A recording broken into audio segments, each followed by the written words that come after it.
got on the train with $200. He couldn't see any harm in a friendly game of cards.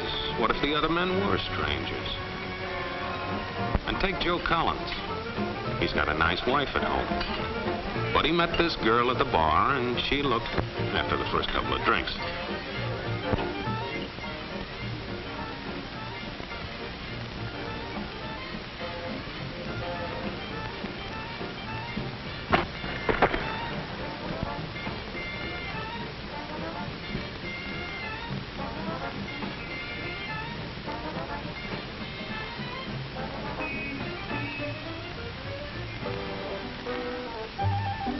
There's a good old-fashioned word for people like this.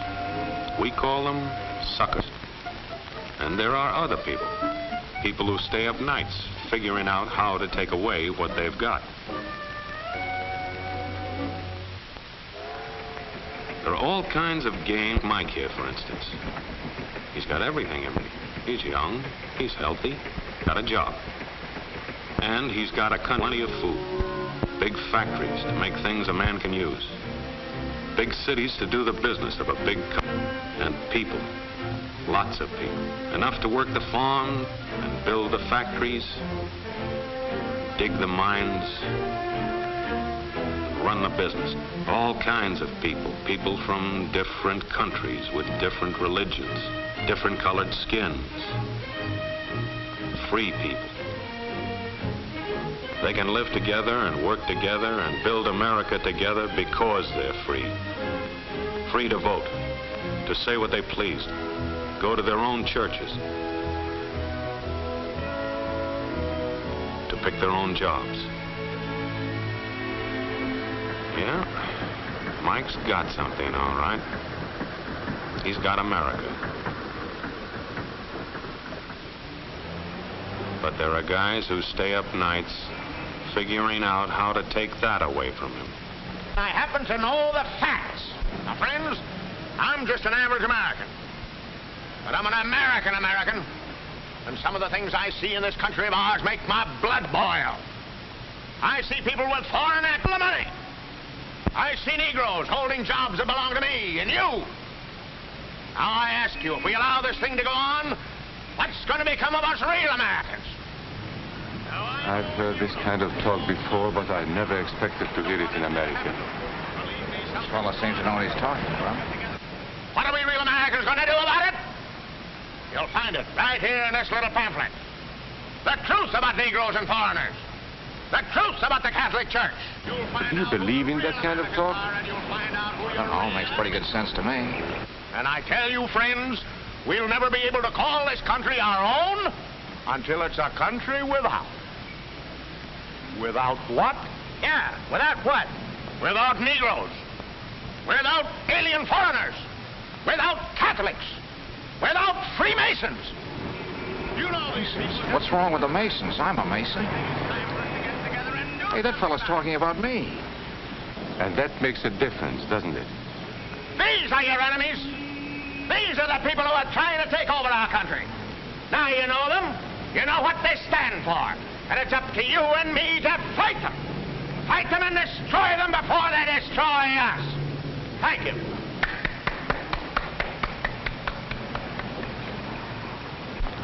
Before he said Masons, you were ready to agree with him. Well, yes, but he was talking about... What about those other people? But in this country, we have no other people. We are American people. What about you? You aren't American, are you? I was born in Hungary, but now I am an American citizen. And I have seen what this kind of talk can do. I saw it in Berlin. What were you doing there? I was a professor at the university. I heard the same words we have heard today. But I was a fool then. I thought Nazis were crazy people, stupid fanatics. But unfortunately, it was not so. You see, they knew that they were not strong enough to conquer a unified country. So they split Germany into small groups. They used prejudice as a practical weapon to cripple the nation. Of course, that was not easy to do. They had to work hard to do it. You see, we human beings are not born with prejudices.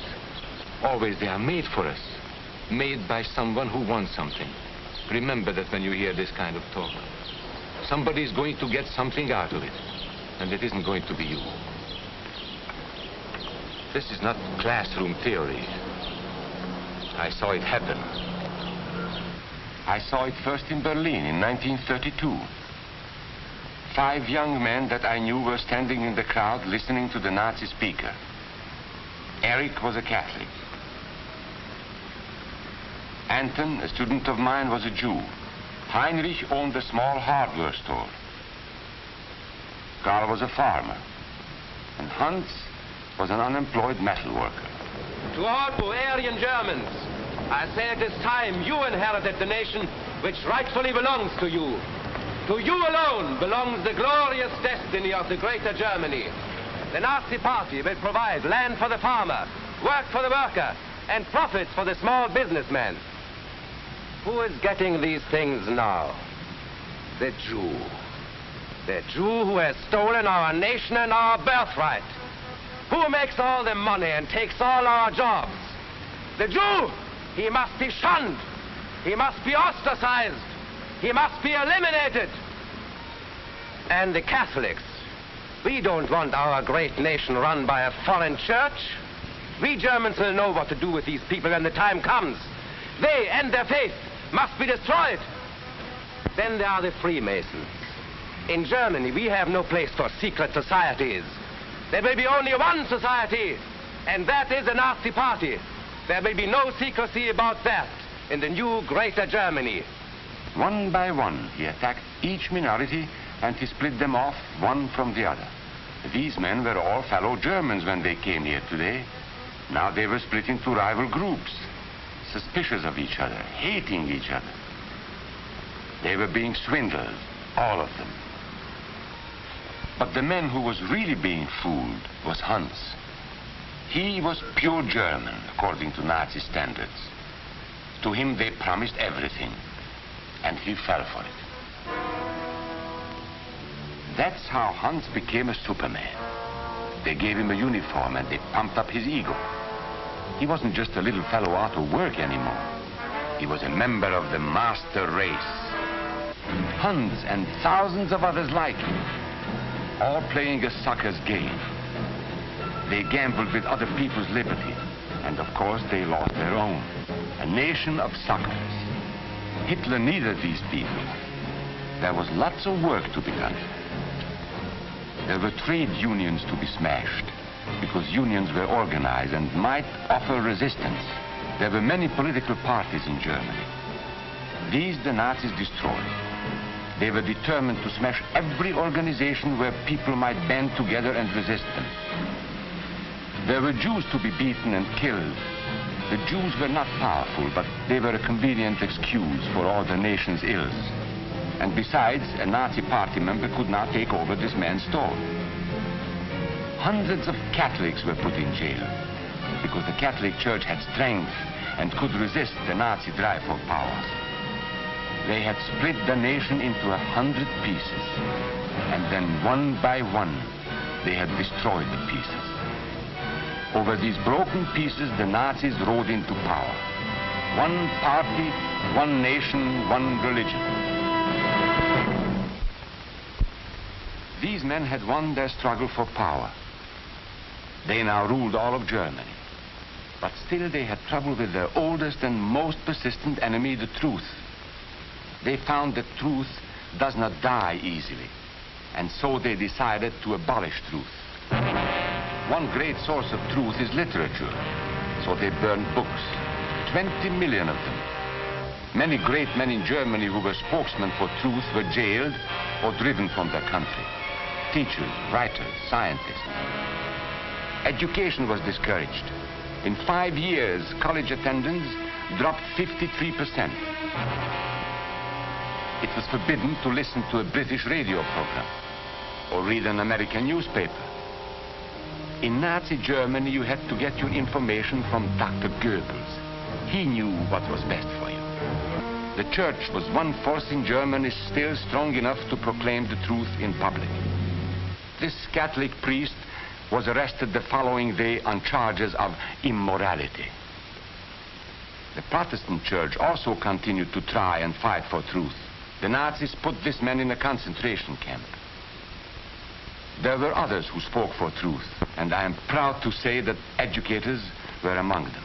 And what, may I ask, is an Aryan? I don't know myself. But let us see what our present so-called authorities have to say about him. They say he is tall,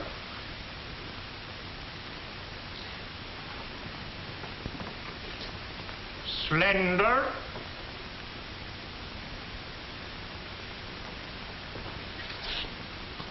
blue-eyed, and blonde. There is no Aryan race. And more important, there is no master race. There are people who may find these ideas convenient, but science cannot support them. There is no scientific proof that there's any correlation between a man's racial characteristics and his native ability or character. In all racial groups, we find the same range of potentialities. We find idiots and geniuses. We find criminals and philanthropists. We must judge each man as an individual and not by the color of his skin or his eyes or by the length of his nose.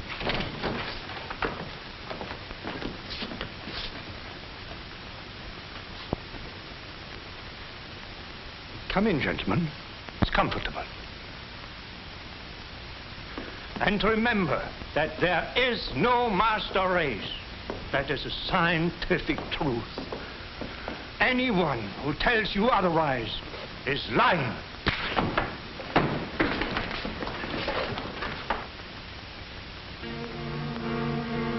And so for all practical purposes, truth had been abolished in Germany. A lot of my German friends wondered what had hit them. How did it happen? Where did it start? It started right here. And this was where it could have been stopped. If those people had stood together, if they had protected each other, they could have resisted the Nazi threat. Together they would have been strong. But once they allowed themselves to be split apart, they were helpless. When that first minority lost out, everybody lost out. They made the mistake of gambling with other people's freedom. Now let's see how those bets paid off. Karl the farmer was gambling on a better life for himself. What he got was extra hours of back-breaking work, as much as 100 hours a week. He was forced to stay on his land and produce what he was told to produce, because now Hitler was preparing for war. For Heinrich, who owned a hardware store, the bet didn't pay off either. 104,000 small businesses were closed in 2 years. And for Hans, conditions hadn't improved any. He had a job now in the munitions factory, but he worked long hours for little pay. The working conditions grew increasingly bad. And even though he didn't like the job, he wasn't permitted to leave it.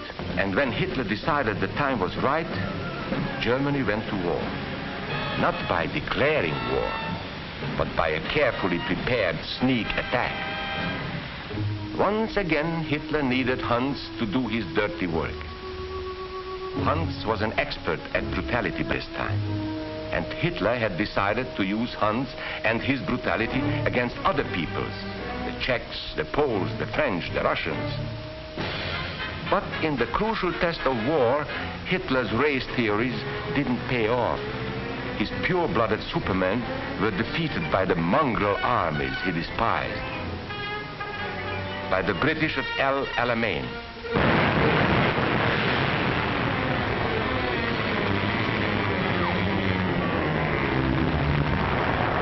By the Russians at Stalingrad.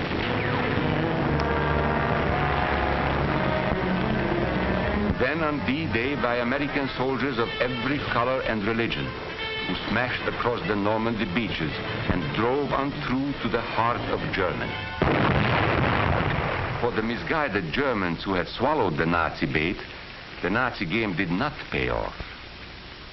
The continent of Europe was strewn with millions of German bodies, pure Aryan bodies. Karl, the farmer, was left in the snow outside of Moscow. Heinrich stayed in Italy at Salerno.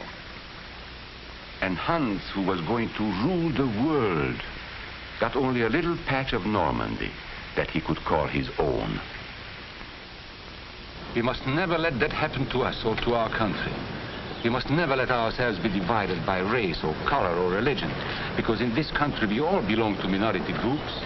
I was born in Hungary. You are a Mason. These are minorities. And then you belong to other minority groups too. You are a farmer. You have blue eyes. You go to the Methodist Church. Your right to belong to these minorities is a precious thing. You have a right to be what you are and say what you think, because here we have personal freedom. We have liberty. And these are not just fancy words. This is a practical and priceless way of living. But we must work at it. We must guard everyone's liberty, or we can lose our own. If we allow any minority to lose its freedom by persecution or by prejudice, we are threatening our own freedom. And this is not simply an idea. This is good, hard common sense. You see, here in America is not a question whether we tolerate minorities. America is minorities. And that means you and me.